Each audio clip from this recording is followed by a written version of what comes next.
There we go.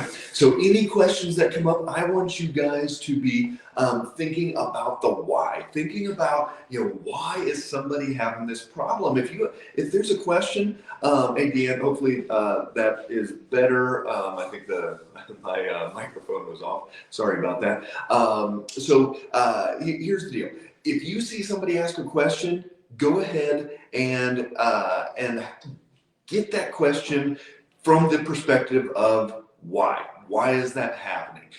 So Lori right here, hey, so everybody pop down below where you guys are watching from, and I will give you a shout out as well. So how about this one? Lori, welcome Lori. Where are you watching from, Lori? Love to hear that as well. We got people all over the country, all over the world. How to get rid of bile reflex. I'm guessing that's reflux is what you're talking about. So tasting the bile, some of those things. So depends on what's going on. If you have lost your gallbladder to modern medicine, if they took that gallbladder out, then that's a different story. If it's that you have bile salt, bile stones, things like that, then that's another thing. So let's get into it. So if you have lost your gallbladder, if you do not have your gallbladder, the liver makes bile, and it's going to be released, yes, for fat, but for other types of digestion as well. And so the basic thought is that you release from the liver into the gallbladder bile. It holds it in the gallbladder, and then when it's ready to break down, let's say you go to Wendy's and eat a Frosty and some French fries, that gallbladder is going to squeeze and push that back down. So we need to be able to have that gallbladder to hold it and to be able to release enough when it goes down. So it's going down, and then it's going to break down the food. So if you're feeling like you're getting that bile reflux through there, it could be that you're dripping this, that if you don't have your gallbladder anymore, you're just kind of dripping that bile into the digestive tract, and it's starting to reflux up. But ultimately, you got to think about what is causing that reflux, and that's going to be that sphincter is not closing like it's supposed to. We've talked about this. You might actually need more stomach acid, because if the food sits too long in the stomach, it's going to start regurgitating up. So, but if you don't have a gallbladder, you may need to take some bile salts as well with that. So, great question there. Let's go through some of these other ones. And Kay in Louisiana, Huntington Beach, Lori. Okay, great. California, Deanna in Michigan. Still have your gallbladder.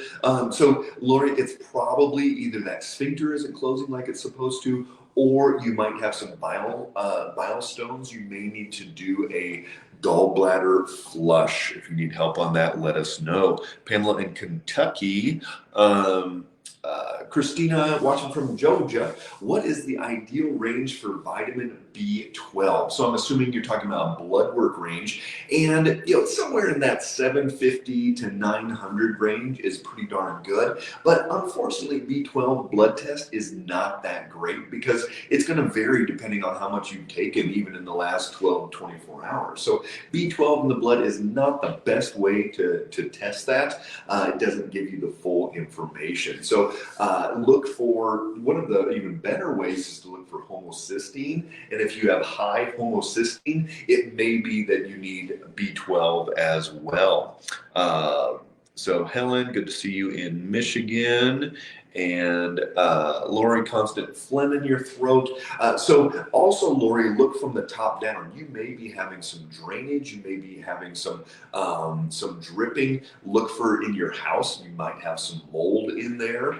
Lori, good morning from Wyoming. Do you have any recommendations for restaurants in Fort Collins that have healthy options? So where we go in Fort Collins, there is Ginger Baker, and they're good. They're in downtown, and so they'll you can get burgers with lettuce wrap. You can get there's actually a restaurant up above them that is a little bit more expensive, but that one's really nice. Over in Windsor, our favorite. It's kind of a birthday anniversary type of place. You don't go every week, but it's called Chimney Park, and that's probably my favorite restaurant in northern Colorado. They've got a lot of local grass-fed. You can pretty much tell them anything that you want or don't want on it, and they will make that for you. So there you go. See, any kind of question possible. And best support to prevent hormonal migraines. First thing I would do is, if it's kind of like that 3-day window before having your menstrual cycle start, I would go some high dose magnesium 3-4 days before that. And a lot of times those migraines are going to come from magnesium deficiency. We need a lot of magnesium around that menstrual cycle, so I would start there. The other, and Brittany, you can pop that, our favorite magnesium, you can pop that down below there in the well store. The other would be Vitex. Chase tree berry would be another one to get started with. All right, Patricia, having a colonoscopy tomorrow, will they be able to tell me all that's wrong? Patricia, it depends what's wrong. If it's something in the small intestine, then no, they won't be able to tell you what's wrong. If it is colitis, if it's a Crohn's, something like that, hopefully they can tell you where the damage is, but they can't tell you why. And that's what no colonoscopy is going to be able to tell you, is why you're having gut issues. They'll tell you, yeah, it's raw, it's irritated, it's a colitis thing, ulcerative colitis. They'll give you a diagnosis probably, but that's not going to fix it. And whatever medication they give you will not fix it either. It may calm down the inflammation, but it's not going to fix it. So that's where we have to take that step back. And we've done this with people that are all the way up from 20 to 30 bowel movements a day. We take that step back. I've got a 29-year-old that they were going to take out part of his colon at 29, and he'd have to have a bag the rest of his life. And we got him down to once a day. We went hunting this year, and he's doing amazing. So here's the deal. You've got to fix the why. You've got to take that step back, and you've got to go through system by system by system. It's not just taking a probiotic. It's not just taking some magic enzyme or whatever. You've got to fix the whys in the body. And we do this with people all the time with their digestion issues. Hey, Kat, great to see you there in Canada. How are things in Canada? Anything opening up a little bit? I know down here in the States, a lot of our states are getting rid of their mask mandates. It's kind of a coincidence that midterm election, you can start this coming Monday, you can start fundraising and advertising, things like that, and it just happens to be that they're opening up a lot of the country at that coincidence. I'm not sure. Best advice for MS, and here's I was actually going to lead on this if nobody had questions right away. And people ask all the time, how did I get into this?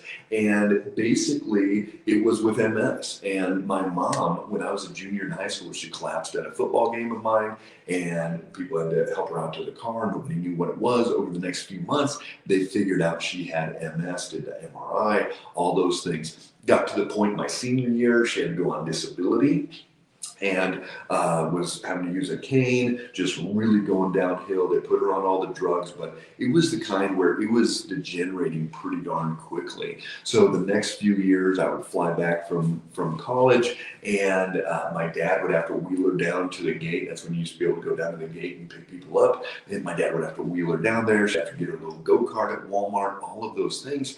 And it was in this downward spiral. We were like, oh my gosh, this is going to be it. She's probably not going to be here in 10 years.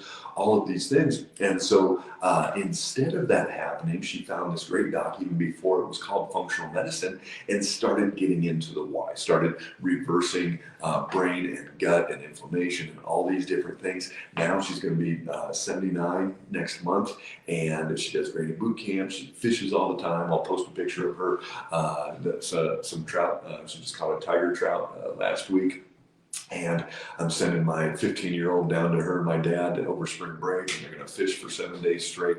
And so she doesn't have MS anymore. Literally, the plaquing is gone. Her last MRI 15 years ago, totally gone. Her doctor said, it's a miracle. You weren't on any drugs, but it went away. How does that happen? So MS, just like any autoimmune condition, you've got to take that step back and you've got to figure out which systems are attacking are causing the body to attack itself. And then you start down regulating those systems, that inflammatory process, blood sugar, inflammation, all these different things. And so it takes time, but it's the same thing as if that other patient in the colonoscopy had is an ulcerative colitis and it is diagnosed as autoimmune. Same thought process. We have to calm it down that way. So great question, Anne. Adrian, do you recommend hormone replacement therapy for women going through perimenopause? So this is the only time I recommend hormone replacement therapy, especially just starting out, is if somebody gets a dramatic hysterectomy where they're taking out the ovaries, the uterus, everything, and they're like 35 and it would go straight into menopause and their body's not ready for that. They probably need some hormones. But anybody else going through perimenopause, you should not start with hormone replacement. That is not the place to start. You need to start on getting your body as healthy as feasibly possible. If at the end of getting your body healthy, you still need a little bit of hormones, you might need like 10%. But instead of just slathering on a whole bunch of estrogen and testosterone and all these things on day one, you need to get your body as strong as possible. Your adrenals can kick out hormones.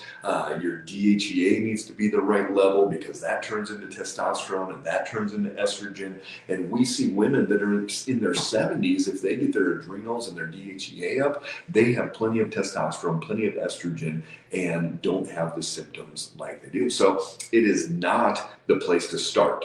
Do some people still need a little bit? Yes, but that is not the place to start. All right. Belly bloat after a meal. So if it's after every meal and it's like, oh my gosh, I feel better when I don't eat, and it just, eating is horrible and I get bloated, and even vegetables make it bad, everything. Think about SIBO, small intestine bacterial overgrowth, and you're getting bad bacteria from the large intestine and the small intestine. Everything you eat makes you bloated and swollen and everything in there, and that's a pretty big process, but we've got to kill off all that bad stuff and bring up the good stuff. And again, my favorite oil of oregano for that, Brittany, you can pop that down from the Well store. And we answered the MS one.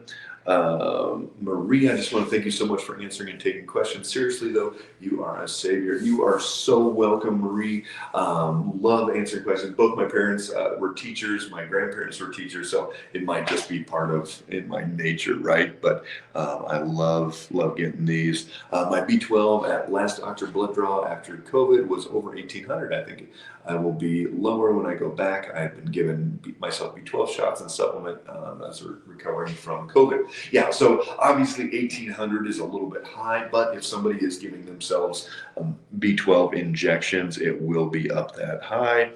Sharon, good to see you. What can I take for a UTI other than antibiotics? Currently doing D-mannose. So D-mannose is the be-all and end-all with kind of natural anti-UTI supplementation. You want to do a heavy dose probiotic, even like our 225. Brittany, you can give Sharon a link to that, to the probiotic, the 225 billion one on Well Store, and you would take that. They come in these packets. You would do that once a day. The other thing that you want to look into is manual work. So depending on where you live, if there's anybody, massage therapist, chiropractor, PT, anybody that can do visceral manipulation. A lot of times, think about this. Here's your bladder, swells up and then compresses down and does this over and over. But if that bladder is tipped, and then we can pool some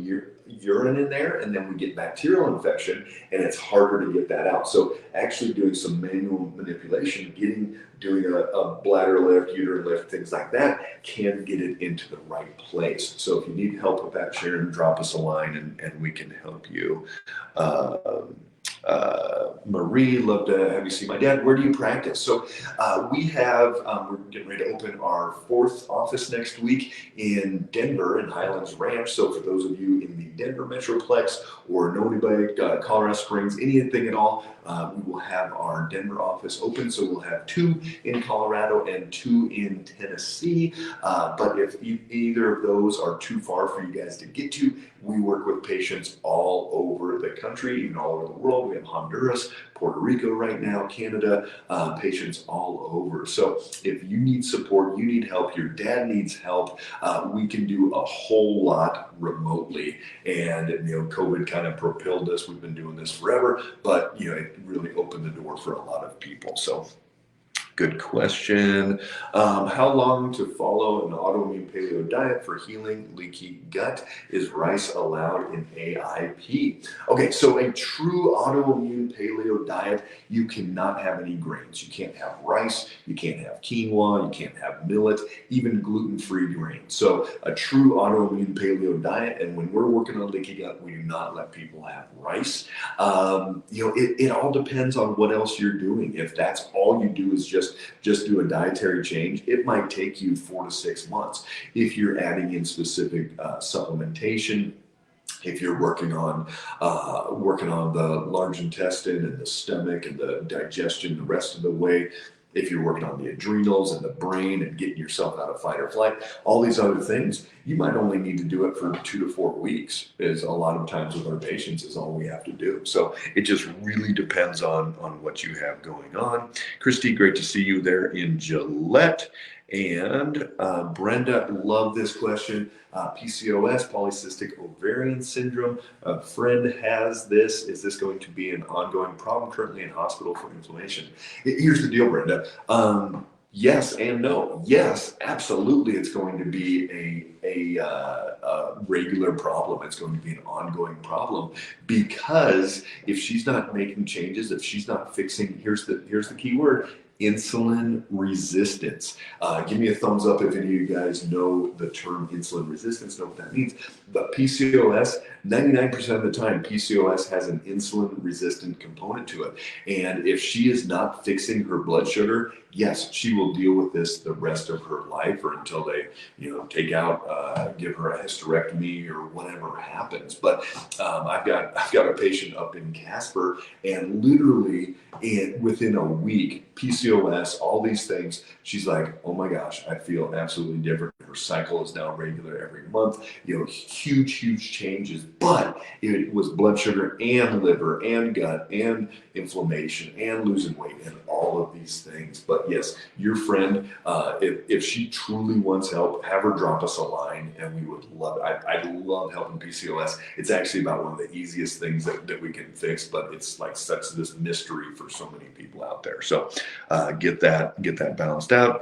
Hey, Kat, our province in British Columbia is not opening up yet. Go Truckers. Yeah, you guys, you're kind of an inspiration up there in Canada. They're saying that the U.S. truckers might do something on Super Bowl Sunday, so we shall see. I know they're kind of really giving everybody a hard time that's doing that up there. So we're praying for you guys. Again, ultimately, whether you want to get your shots or not doesn't matter. But it's about medical freedom, and it's about, do you have the choice to do to your body, what you want as far as medical decisions. And so, for me, that's what it comes down to. I've got a lot of family members that had their shots, and some that won't, and some had boosters and some won't, and whatever. I don't give them a hard time at all. And yet, if it's me and my family, because we have very specific health conditions and health concerns, we need to be able to make those decisions ourselves and with our medical team. So, all right. Thanks for the share, Stacy, and good to see you. Hi, I have MTHFR mutation. Will this impact my health? You know, some people, for a while, it was like the thing. Like so many people, oh my gosh, I've got this gene mutation. And it was like, oh yeah, it's the MTHFR. So I don't see it as being that's the problem. You know, for a lot of people that have health issues, they also have that gene mutation. So this is, for anybody who doesn't know what that is, it's basically a basic blood test. You can get a genetic test done and see if you have this gene mutation. But yeah, there's way more important things with your health. If your blood sugar's jacked, if you've got leaky gut, if your liver's not detoxified, whatever it is, way more important than the MTHFR gene mutation and just taking a bunch of B vitamins. And hey, Michelle, good to see you in Estes. Hey Kay, I've been S since 2014, went vegan, webpage, not sure what that means. 4 years ago, I beat it, bless your mom. Awesome, good job, Kay. You know, the body can heal, and that's what I love. That's, you know, our name, F8, you know, it is your fate to be healthy. And if you do the right things, if you give your body the right tools, it can heal, it can recover. We've got a lady in our Tennessee office, her blood sugar was 400, 500, even in the morning, every time she was testing. And we're about 3 weeks into the program, and her 7-day average on her glucose has been 137. She's even had some 116s waking up.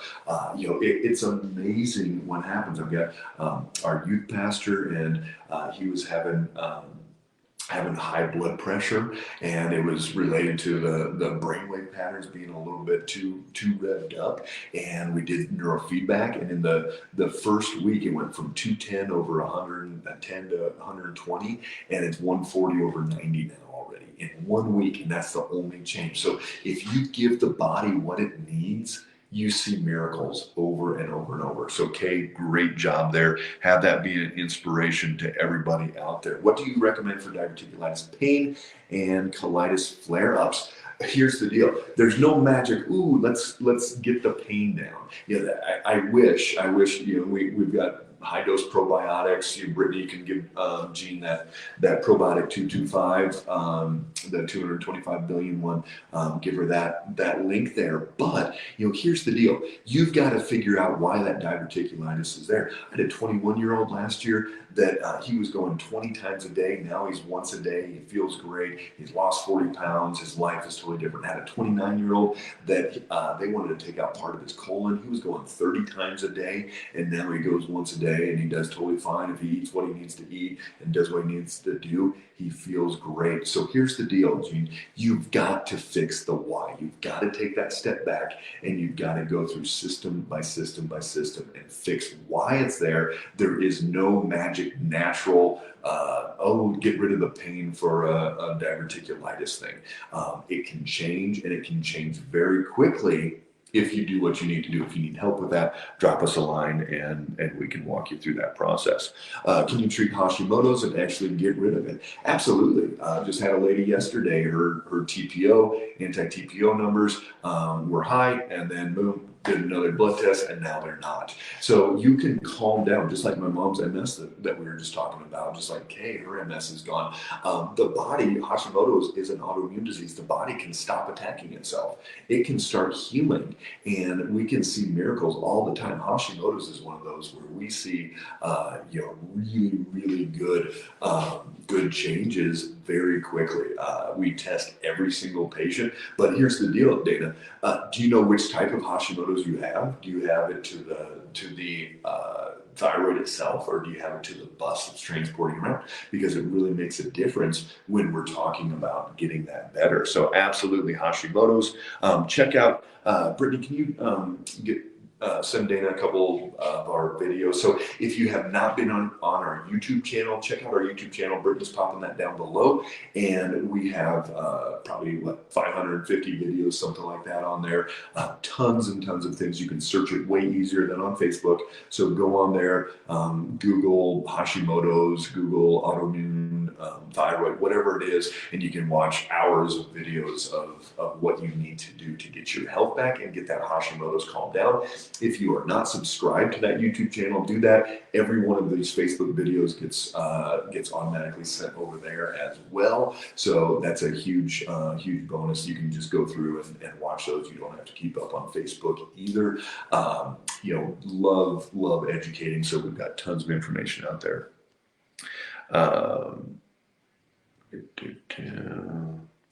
So, Ann, why did you become a functional doctor? That's basically, the MS story of my mom. It drove me to that realization that, holy cow, how can the body actually heal from MS? How can it reverse this plaquing on the MRI? How can somebody, the body that used to shake and have convulsions and all these things, how can that get better?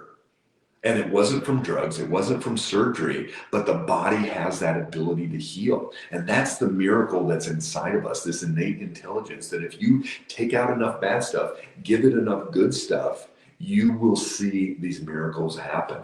And that's what drives me every single day. That's why we're opening clinics all over the country. That's why we're seeing patients remotely. We can see miracles when we do enough of the good stuff and take out the bad stuff. So thanks for asking, Ann. What is the best thing for belly fat? Dana, great question. Belly fat. I actually just did one. Brittany, was that 2 days ago? We posted a video on this on Facebook, and we've got it on YouTube as well. But basically, look to cortisol, look to the adrenals, and that's a big part of where that's probably coming from. If you haven't had cortisol tested in your blood work, do that. If you haven't had blood work and you need blood work tested, we can drop ship that anywhere in the country, and for a very reasonable cost compared to what if you were just going to walk into the lab. And we run the Hashimoto's markers, and we run your hormones, including your male and female hormones and your adrenal hormones and autoimmune markers and inflammatory markers, all these different things. So if you haven't had it done yet, you need to evaluate your cortisol, etc. But otherwise, check out that video. I did a long one on that. Is a prebiotic needed to ensure the probiotic works properly? Thank you for what you are doing. Lisa, you are so welcome. So a prebiotic is, for most people, is not necessary. If you're just taking a probiotic, just kind of, maintenance dose and keeping things going, you probably don't need a prebiotic. If you've got SIBO, like one of the people that asked earlier about the constant bloating and all that stuff, then yeah, you probably do need kill off, build up, prebiotic, butyric acid, some of these other things to really help prepare it for getting it where it needs to be. Is D-mannose okay for kidneys, Pamela? Yes. I've only got a couple minutes left here. Paula, great to see you. Talked to your daughter last night. She's doing great. Does a probiotic with Saccharomyces boulardii yeast safe to take after the oregano? Absolutely. Michelle, love to see you. Got what you sent over, so I'll take a look at that and let you know what we're looking at. This is a weird personal question. I have been having BO and bowel movements that smell like garlic savory. I haven't eaten significant amounts. This is a detox. I would look into the liver. Your liver probably needs some support there. If you need help on that, let me know. There's a cleanse that we do with patients. Brittany, you can give Holly that link to the Well Store. And all right, I've got to jump. Wow, we got a lot of questions there, but I gotta go. I got a new patient. They're waiting in another room. So love having you guys on. I'll keep my eyes on these. I'll be answering these all day long. Brittany should be sending questions over. Hey, what do you think about this one? So don't worry. We'll get to those questions. Thanks for being on. I only had 30 minutes today, but love having you guys. Keep questioning, keep asking why, keep driving to that point of, oh my gosh, how am I going to fix this, as opposed to covering it up? So it is your fate to be healthy, to be strong. You've got that innate intelligence inside of you. You have the potential to heal. So make it a great day, guys. Take care.